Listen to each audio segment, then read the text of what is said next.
የኢትዮጵያን የዱር እንስሳት የኢትዮጵያ መንግስታት ታሪክ ነው። ምክንያቱም መንግስታት ናቸው ከጀርባ ሆነው ማንኛውንም ነገር ባይዘው መንግስታት ላይ ያለው እንትን በጣም ከፍተኛ ነው። ምክንያቱም የነሱ ድርሻ ነው አብዛኛው በፖሊስና በፖሊሲ ነው። የኢትዮጵያ ህዝብ በአዋጅ የሚመራ ህዝብ ነው። ኢትዮጵያ ህዝብ በአዋጅ ነው የሚመራው። አዋጅ ባይላችን ነው። አዋጅን በጣም ይደግፋል፣ ይቀበላል፣ ይተገብራል። የኢትዮጵያ ህዝብ ፖሊሲ ይሉታል። ግን በአብዛኛው የኢትዮጵያ ህዝብ ከጥንት ጀምሮ ከአጼ ምኒልክ ጀምሮ በአዋጅ የሚተዳደር ነውና አድዋንም እኮ የተከላከለው በአዋጅ ነው። በአዋጅ ነው ሀገር ተደፍራለች ተነስ ብሎ ነው እና ፕሬዝዳንት መንግስቱም ያኔ የሶማሊያ ጦር ሲመጣ ጠላት መጥቶባልና ተነስ ነው። በአንድ ጊዜ ነው የሚነሳው፣ ይታዘዛል።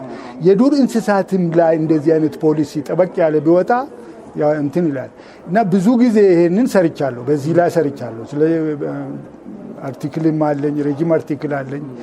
እንደገና ለኡካ 60ኛ ዓመት እየተዘጋጀን ነው ቡክሌት ለመጻፍ። ከዛ ውስጥ ይሄንን ታሪኩን የጻፍኩት እኔ ነኝ እና ይሄንን ነገር በመጻፍም መልክ ይሄንን ስፖንሰር የሚያደርግ ቢኖር ቁጭ ብሎ አልቋል። በጣም መልኩ የኢትዮጵያ ነገስታት ታሪክ የነበረባቸው ችግር ራሳቸውም ችግር ነበረባቸው። ነገስታቱ በጣም በመከራ ሆኖ ነው ብዙ ነገሮችን የሚሰሩት። ከመንግስታቱም ጀርባ ሆነን ብናይ አሁን ያለ ስላሴ ያስለቅሳል። ያለ ስላሴ ከቤተ መንግስት መባረራቸው፣ ከዛ በስደት መኖራቸው፣ ከስደት ሲመጡ ቤተ መንግስታቸው ተሰባብሮ የዱር እንስሳት በሙሉ ተጠርገው ደኖች ተጨፍጭፈው ጣሊያን እንግዲህ ምንድነው ሌባ ቤት ገብቶ የፈለገውን አድርጎ ቤተ መንግስት ሲገቡ የተያዙትን እንጨርሳለን ብሎ ነበር። የቀሩትንም ጣሊያኖች እንጨርሳለን ብሎ ነበር ህዝቡ። ኃይለ ሥላሴ ግን እኛ ክፉን በክፉ አንመልስም ተዋቸዋል። ዶክተር በጣም አመሰግናለሁ። የአሁኑ ትውልድ አሁን የእርሶ ዘመን አለ፣ የእርሶ ጊዜ አለ፣ አሁን ደግሞ ያለው ትውልድ አለ፣ ሶሻል ሚዲያ ላይ ያለ ትውልድ አለ። እኛ ብዙ ጊዜ መረጃ የምናቀብለው ይሄ ትውልድ ነው።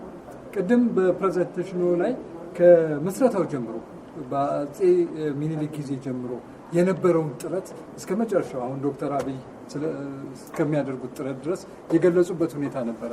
እስቲ ይሄ ትውልድ ሊገባው በሚችል መልኩ በጥቂት ቃላት ይህንን ነገር መግለጽ እንችላለን? አዎ፣ ይሄ ትውልድ ማወቅ ያለበት ነገር አለ። ሰዎች በሚነግሩት ነገር እና በወሬ መንግስታትን መኮንንም መደገፍም የለበትም። የራሱን ምርምር ማድረግ ነው ያለበት። እኔ አጼ ምኒልክ ከማንበቤ በፊት አጼ ምኒልክ ነፍሰ ገዳይ ናቸው፣ ሰው ይጨፈጭፋሉ፣ ምን ይባላል የሚባለውን እኔም ለጊዜው እውነት ይመስለኝ ነበር። ግን እውነት ነው ወይ አጼ ምኒልክ ምን አይነት ሰው ናቸው የሚለውን በጣም ጥልቅ ምርምር ነው ያደረጉት። ጥልቅ ምርምር አይደሉም አጼ ምኒልክ በጣም የዋህ ንጉስ ናቸው። በዘመናቸው የነበሩት መንግስታት የዓለም መንግስታት እነ ሂትለር ነበሩ፣ እነ ሊዮፖልድ 8 ሚሊዮን ኮንጎዎችን እጅ እግራቸውን ነጭተው የጨረሱ የኮንጎ መሪዎች ነበሩ። እነ ስታሊን ነበሩ፣ እነ ጆሴፍ ስታሊን ምን የሚያደርጉ ሰዎች ነበሩ እነሱ። አጼ ምኒልክ ከመካከል ኢትዮጵያን አንድ ለማድረግ ሙከራ ነው ያደረጉት እና ሚስ አንደርስታንድ ማድረግ የለብንም። አጼ ምኒልክ ዘመድም አልነበራቸው። ባይዘወይ በዝምድናም አይሰሩም፣ በጓደኝነትም አይሰሩም፣ ለማንምም አይሰሩም። ለኢትዮጵያ ነበር በሰሩት። ኢትዮጵያን እንደ ግላቸው አድርጎ የሚያስቡ ናቸው። ይህንን ያየሁት ምንድነው የዱር እንስሳት ውስጥ ያደረጉት ዝሆንን ጥርሱ አጭር የሆነ ዝሆን ወይም ጥርስ የሌለው ከገደለ እጅና እግሩን ይዘ አምጣልኝ። ይሄ ማለት ምንድነው? ልጅ ዝሆን እንዳይገል እድሜው የሄደ ያረጀ ዝሆን ግደል የሚል የዘመናዊ የእንስሳት ጥበቃ ህግ ነው። አጼ ምኒልክን ማን አስተማራቸው? ይሄን አሁን እኮ እነኒ ያላ የሚገደሉት በቀንዳቸው ርዝመት ነው። ቀንዱ በጣም በረዘመ ዝሆንም በጣም ጥርሱ የረዘመና የሸመገለ እኮ ነው ኮንትሮል ዳንቲንግ። ምንም አዲስ ነገር አልመጣም። በ1900 አጼ ምኒልክ በዛን ጊዜ ህግ አውጥቷል፣ የአደን ህግ አውጥቷል። ማንም ሰው እንስሳት እንዳይገሉ ከራሳቸው ብቻ ፈቃድ ወስደው እንዲገሉ የውጭ መንግስታት ሲመጡ ከአጼ ምኒልክ ብቻ ነው ፈቃድ ካገኙ ሊገሉ የሚችሉት። የውጭ መንግስታት ማንም ሰው እንዳይገል ተብሎ እሳቸው ሲሞቱ እንቅፋት ተነቀለላቸው፣ ጨረሱት። ከዛ በኋላ ከምኒልክ በኋላ ነው የዱር እንስሳት እጅግ የተጨፈጨፉት። በተለይ በሙሶሎኒ ወታደሮች ነው የተጨፈጨፉት። ሃይ ፎረስት ትልልቅ ቀረሮ ምንድነው ዋንዛ በሙሉ ጠቅላላ ደን የተጨፈጨፈው፣ እንጨት መሰንጠቂያዎች በገፍ የገቡት በጣሊያን ነው። እና ግን ይሄ ነገር ግን አይነገርም። ጣሊያን ምን እንደሰራ በኢትዮጵያ ላይ ምን እንደሰራ ከብቶችን የሚጨርስ በሽታ ሁሉ ድረስ ነው ያስቀምጡት። ሙዚየማቸውን ሄደ አሁን እኔ ከሊትሬቸር ነው ጣሊያን እጅ አላውቅም። ሙዚየማቸው በሙሉ ጠቅላላ በኢትዮጵያ የዱር እንስሳት የተዋቡ ናቸው። በቆዳቸው፣ በታክሲደርም፣ በጥርሳቸው ማንም ግን ክሌም አላደረገም። ክሌም አልተደረገም። አንድ ሙዚየም ሁለት ሙዚየም አለ። በመላው ጣሊያን ያሉ በሙሉ በዛን ጊዜ የተዘረፉ ናቸው። እና ኢትዮጵያን ሂዩሚሌት ለማድረግ ወይም ሞራል ላይ ለመረማመድ ቀሳውስትን በመግደል በተለይ የሚያውቁ ተማሩ የተባሉ ትልልቅ ቀሳውስት እነ አቡነ ጴጥሮስን ድረስ እኮ ነው የገደሏቸው። ይህንትን ወደ ኬንያ የተሰደዱ ሆን ተብሎ የዱር እንስሳት ነበሩ የሚል ታሪክ አለና በዛ ዘመን ነው ይሄ ነገር። ጸሐፊው ይኸውልህ ታሪክ ጸሐፊ ሁልጊዜ አሸናፊ ነው። አሸናፊው ነው ታሪክ የሚጽፈው። በዛን ጊዜ ብዙዎቹ የተጻፉት እኮ አንዳንዶቹ ባንዳ በሆኑ ሰዎች ነው ማለት በጣሊያን እጅ በገቡ ኢትዮጵያውያን ጸሐፊዎች ነው። ሌሎቹ በጣሊያንኛ በተለያየ ቋንቋ ነው። ይህንን ነገር እሰማለሁ፣ ነገር ግን በአውሮፕላን ወደ ታች ነዳ የሚል የተጻፈ ጽሑፍ እኔ አላገኘው። አያደርጉትም ማለት ግን አይቻልም። ዶክተር አሁን ይሄንን የመሰለ በጣም ወርቃማ የሆነ ታሪክ እየጻፉ ነው፣ እርስዎ እያዘጋጁት ነው። ከህትመቱ ጋር በተያያዘ የኛም ምኞት ነው። ምክንያቱም እኔ ሳዳምጦት በጣም ደስ ብሎኛል። ሌላውም የኢትዮጵያ ሕዝብ ደግሞ ይህንን ነገር እንዲያዳምጥ ፈልጋለሁና ከህትመቱ ጋር በተያያዘ የሚሉት ነገር ካለ እሱን እንድስማም። እኔ ይሄንን አዘጋጅቻለሁ። መጽሐፉም ትልቅም አይደለም፣ የሚገርመው 100 ገጽ እንኳን የሚበልጥ አይደለም። ነገር ግን የኢትዮጵያ የዱር እንስሳትና የመንግስታቱ ኢቭን ታሪክ የመንግስታቱ ከዚህ ጋር የተያያዘ ታሪክ ለምሳሌ ያክል አጼ ምኒልክ ራሳቸው ምን ችግር እንደነበረባቸው ብዙ ችግር ነው የነበረባቸው። አጼ ምኒልክ ሰው አይረዳቸውም ነበር። ትልቁ ችግር አይረዳ አጼ ምኒልክን እኮ ከሰይጣን ጋር ይሰራል እያሉ ነበር እኮ። እሳቸው ሲታመሙ ሰይጣን መጥቷቸው ነው። በጣም ችግር ነው የነበረባቸው። አይሰሟቸውም ነበር። ኢትዮጵያን ሞደርናይዝ ለማድረግ ያደረጉት ጥረት ሁሉ በጣም ችግር ነበር። በአንድ ቦታ ምንድነው ያሉት? መኳንንቱ፣ መሳፍንቱ፣ ቀሳውስቱና እቴጌ ጣይቱ ይቃወሙናል፣ እኔና ህዝቤ ግን እናሸንፋለን አሉት። እና ይሄ ቀላል ነገር አይደለም። አፄ ኃይለ ሥላሴ በስደት በስንት መከራ ተንከራተው እንደገና መጥቶ ጣሊያንን አሸንፎ የሀገር ግንባታ ጉዳይ በጣም ከፍተኛ ችግር ነበረባቸው። ኢትዮጵያን መልሶ ለመገንባት የተደረገ ሚኒስቴሮችን አጼ ምኒልክ 7 ሚኒስቴሮችን አቋቁሞ ነበር። እነዛ ሁሉ የሉም። እሳቸው ሲመጡ አልቋል። ሌሎቹ ጠፍተዋል ከሀገር እና እንደገና ምንድነው አገር መመስረት ነው የነበረባቸው። 14 ሚኒስቴሮችን ከግራውንድ ዜሮ መሰረቱ። በኋላ ያንን አገር ግንባታ ነበረ። ብዙ ስራ ነው። እያንዳንዱን ሚኒስቴር መርጦ ማዘጋጀት፣ ለስልጣን ማጨት፣ እንደገና ስራ እንዲሰራ ማድረግ፣ ሀገሪቷን መልሶ በመስመር ላይ ማድረግ የነበረባቸው ኃይለ ሥላሴ በጣም ከፍተኛ ነው። ኃይለ ሥላሴ ደግሞ ይህንን ሁሉ ከሰሩ በኋላ ደርግ መጥቶ ግራውንድ ዜሮ ነው ያደረገው። እንዳለ ሲስተሙ ነው አጠፋ። ሙልጭ አድርጎ ዜሮ አገባ። ይዟል መጽሐፉ። አዎ ዜሮ አገባ። ዜሮ ካገባ በኋላ ደርግ የራሱን መንግስት ለመስረት የሶሻሊስት ርዕዮተ ዓለም መሰርታለሁ ብለው የገጠር መሬት አዋጅ፣ የከተማ ቦታ አፈር ከድሜ ያዝጋጠው።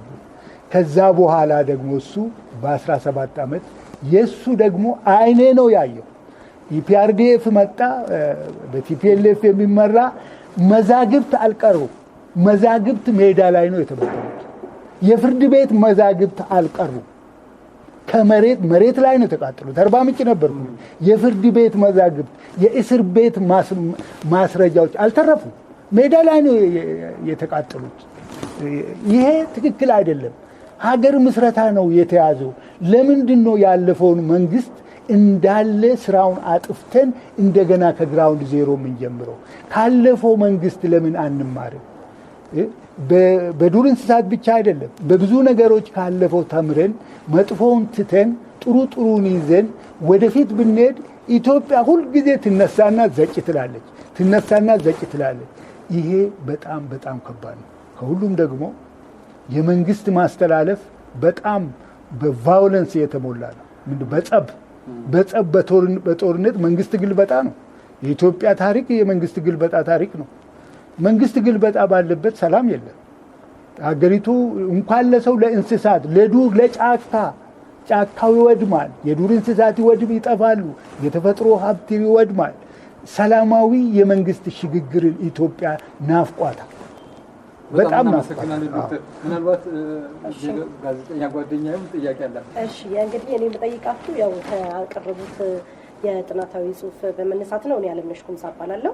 ከማህበረሰብ ተሳትፎና የጥቅም ስርጭት አኳያ፣ ሌላኛው ደግሞ የፓርኮች ደህንነት እና እንዲሁም ደግሞ የአየር ንብረት ለውጥ በእርሶ አቀራረብ የአየር ንብረት ለውጥ በኢትዮጵያ ብርቅዬ የዱር እንስሳ መኖሪያዎች ላይ እያደረሰ ያለው ተጽዕኖ እንዴት መመከት ይቻላል የሚል ነው።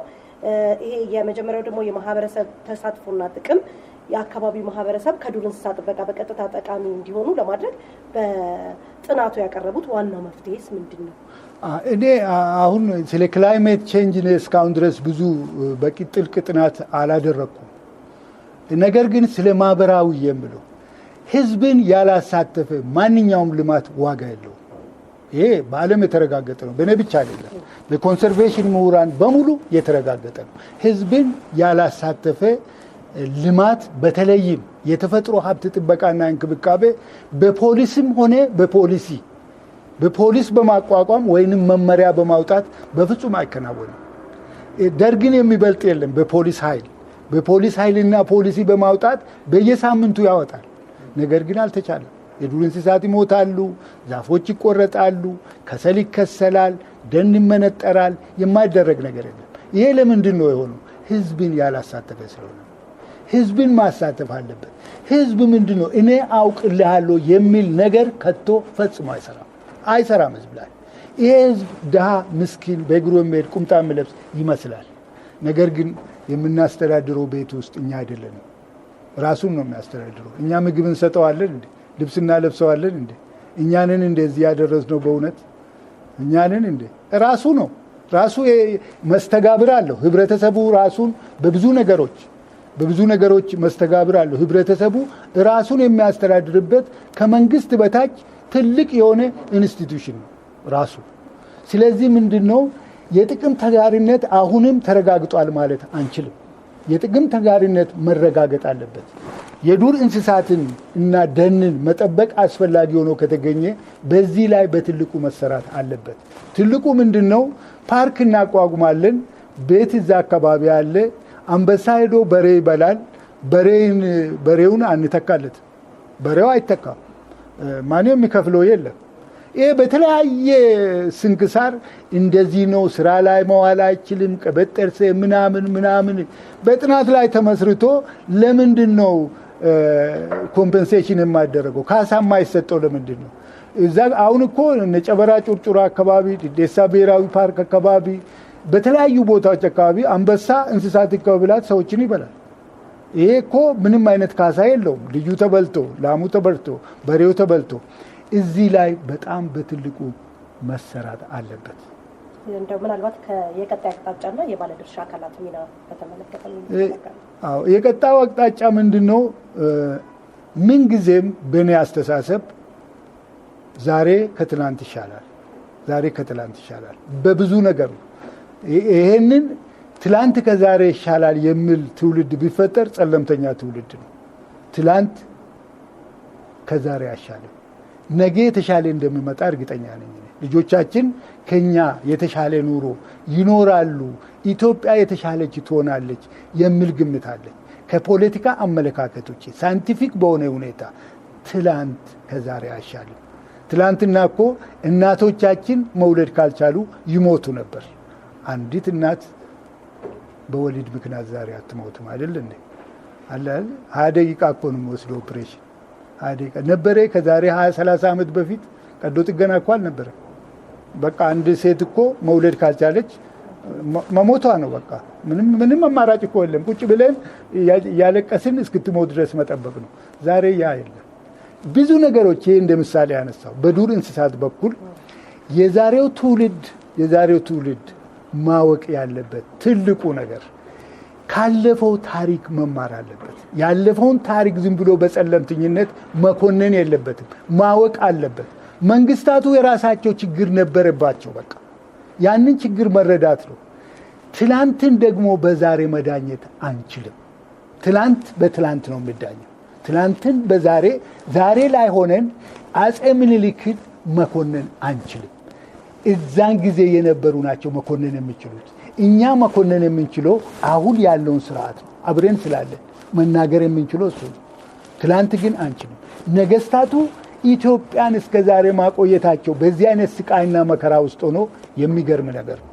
ኢትዮጵያ አለመጥፋቷ፣ ከምድር ገጽ ላይ አለመጥፋቷ፣ ኢትዮጵያ ክልሏን ጠብቃ ጭራሽ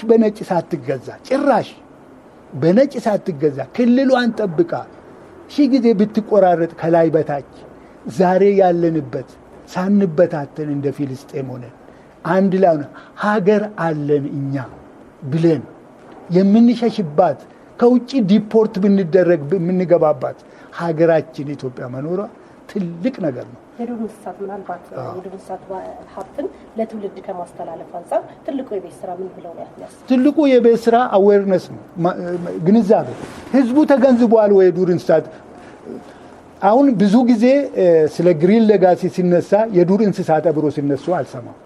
አንዱ ግድፈቱ ይሄ ነው። ዛፍ ብቻ መትከል አይደለም። ዛፍ የዱር እንስሳት ከሌሉበት ሰው የሌለበት ቤት ማለት ነው። አሁን ከውጪ ቱሪስት እንስባለን ብለን እንጫዋለን ያለ ደን ከሆነ እዚህ የሚመጡበት ምክንያት የለም። እንደ አውሮፓ እንደ አሜሪካ ደን ያለበት ቦታ የለም። አይቻለሁ። እንደ ራሻ ስንት ኪሎ ሜትር ደን ውስጥ ነው የምትነጂው፣ ግን እንስሳ የለበትም። ጨርሶታል። ጠመንጃ ስለነበራቸው በጣም ብዙ ጊዜ ጠመንጃ ስለነበረ ፍሪደም የለም። እኛ ግን ደን ውስጥ ምንድን ነው የምኖረው?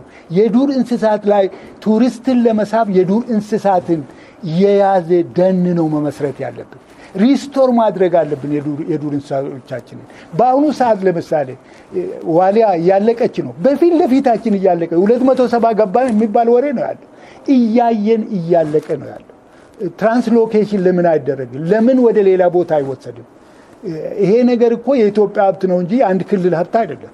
ለምን አይወሰድም? ያው ዝም ብሎ እየታየ ነው። 270 ማለት እኮ በአንድ ሌሊት ሊያልቁ የሚችሉ ናቸው። አዲሱ ትውልድ ኢትዮጵያ የራሱ ነች። ውጭ ሀገር እሄዳለሁ እኖራለሁ ምናምን የሚለው ሄዶ ላላየ ይናገር። እሱ እጅ ነው የሚለው የውጭ ኑሮ አይቼዋለሁ። ዓለምን ዞሬ ነው የመጣሁት። እጅ ነው የሚለው ኢትዮጵያ ሀገሬ ብዬ ነው የመጣሁት። እኔ 2 ወር እንኳ ውጭ ሀገር መኖር አልችልም። በአሁኑ ሰዓት በተአምር አልችልም። በቃ ተመልሼ እዚህ መምጣት ነው። በቃ ቤቴም አይመስለኝም፣ የኔም አይደለም ደግሞም አይደለም። ይሄው ሌሊትና ቀን ያስፈራሩዋል። ዲፖርት እናደርጋለን፣ እንዲህ እናደርጋለን፣ ያለ እንቅልፍ ነው የሚያስቀሩ። አዲሱ ትውልድ ኢትዮጵያን መንከባከብ አለባት፣ ከነዱር እንስሳዋ ከነጫካዋ። ገጣባና የተራቆተች ኢትዮጵያ፣ ድንጋይ ኢትዮጵያ ለነገ ትውልድ ምን ያደርግላታል? ነዳጅ ለማውጣት ነው ወይስ ለምንድን ነው? ስለዚህ አዲሱ ትውልድ መማር አለበት። እኛስ በሚገባው ቋንቋ ጽፈን አስረድተነዋል ወይ? አስተምረነዋል ወይ? ዩኒቨርሲቲ ውስጥ ተሰቅሎ አይደለ እንደ ትምህርቱ የቀረው? በሚገባው ቋንቋ በእንግሊዘኛ እኮ ነው የምንጽፈው። ፕሮፌሰሮች እኮ በእንግሊዘኛ አትማሉ። ስንት ፐርሰንት ኢትዮጵያዊ ነው ፕሮፌሰር መሆን? ምንድን ነው አሁን በአሁኑ ሰዓት ታትማለ ወረቀት፣ ከዛ ፕሮሞት ትደረጋለ። ስንት ወረቀት ነው? 10-15 ነጥብ ምናምን ይሉና በቃ አለቀ። ለኢትዮጵያ ሕዝብ በሚገባው ቋንቋ ወይ በአማርኛ፣ በኦሮምኛ፣ በትግርኛ፣ በሶማሊኛ በተለያየ ቋንቋ ለኢትዮጵያ ሕዝብ የማይገባ ያተምን እዛ ወደ ሰማይ ማደግ የት ነው? በአገሪቷ ቋንቋ እናትም እንጂ በአገሪቷ ቋንቋ እናትም። በቋንቋችን በዙሪያችን ባለው ይሄ ነው አለ። ዶክተር በጣም እናመሰግናለን። ጣሊያን ሀገሪቷን ያው በተወሰኑ ቦታዎች ይዞ በነበረበት 5 ዓመት ውስጥ ሰዎችን ጨፍጭፏል። ስለዚህ የኢትዮጵያ የዱር እንስሳትም ጠላት ነው እያሉ ነው። ጠላት ነበረ እያሉ ነው። ምንድነው ጣሊያን የመጣው ቂም ለመበቀል ነው የመጣው። በዛን ሰዓት በኃይለ ሥላሴ ጊዜ በ1935 የመጣው በ1928 ማለት ነው የመጣው ቂም ለመበቀል እንጂ ለእንትን ኢቭን አገሪቷንም ይዞ ለመቆየት አለ። ቂም ለመበቀል ነው የመጣው። ቂሙ ምንድነው በ1896 በተደረገው የ95-96 የአድዋ ጦርነት ኢትዮጵያ ሞራል የሚነካ ማሸነፍ ነው ያሸነፈችው። አጼ ምኒልክ ሞራል በሚነካ ሁኔታ የኢትዮጵያ ሕዝብ አሸንፏቸዋል። አፈር ከድሜ ነው ያስጋጣቸው። ይህንን ለመበቀል ነው መጡት። ይህን ለመበቀል ሲመጡ እነሱ ለመዝረፍ፣ ለመግደል በከፍተኛ ጭካኔ ለመግዛት ነው መጡት። በዚህ አይነት ነው መጡት። ታዲያ ሊበቀል የመጣ እንትን ምን ይሆን? እንስሳቱን ሁሉ ባገኘው አጋጣሚ ዘረፈ፣ ገደለ፣ ጨፈጨፈ፣ ዛፉን ጣውላ ሰራ፣ ወደ ሀገሩ አጋዘ። ምንም ያስተረፈው ነገር የለም። ግን የሚገርመው ነገር በታሪክ ውስጥ እንኳን ተቆርጦ የጣሊያን ጊዜ አይወራም። እኔም ከብዙዎቹን በጉግል ትራንስሌት ከጣሊያን ትራንስሌት እያደረግኩ ምናምን ነው እንጂ ብዙም የተጻፈ ነገር የለም። ግን ብዙ በደል እጅግ ከፍተኛ በደል ነው በኢትዮጵያ ላይ የሰሩት በዛን ጊዜ። ዶክተር ሀብቴ ደብሪሳ ስለሰጡን ጊዜ ያው ከእርሶ ጋር ቀኑን ሙሉ ብንሆን ማይሰለቹን ምሁር ነዎት። ስለሰጡን ጊዜ እጅግ አድርገን እናመሰግናለን። እኔም አመሰግናለሁ።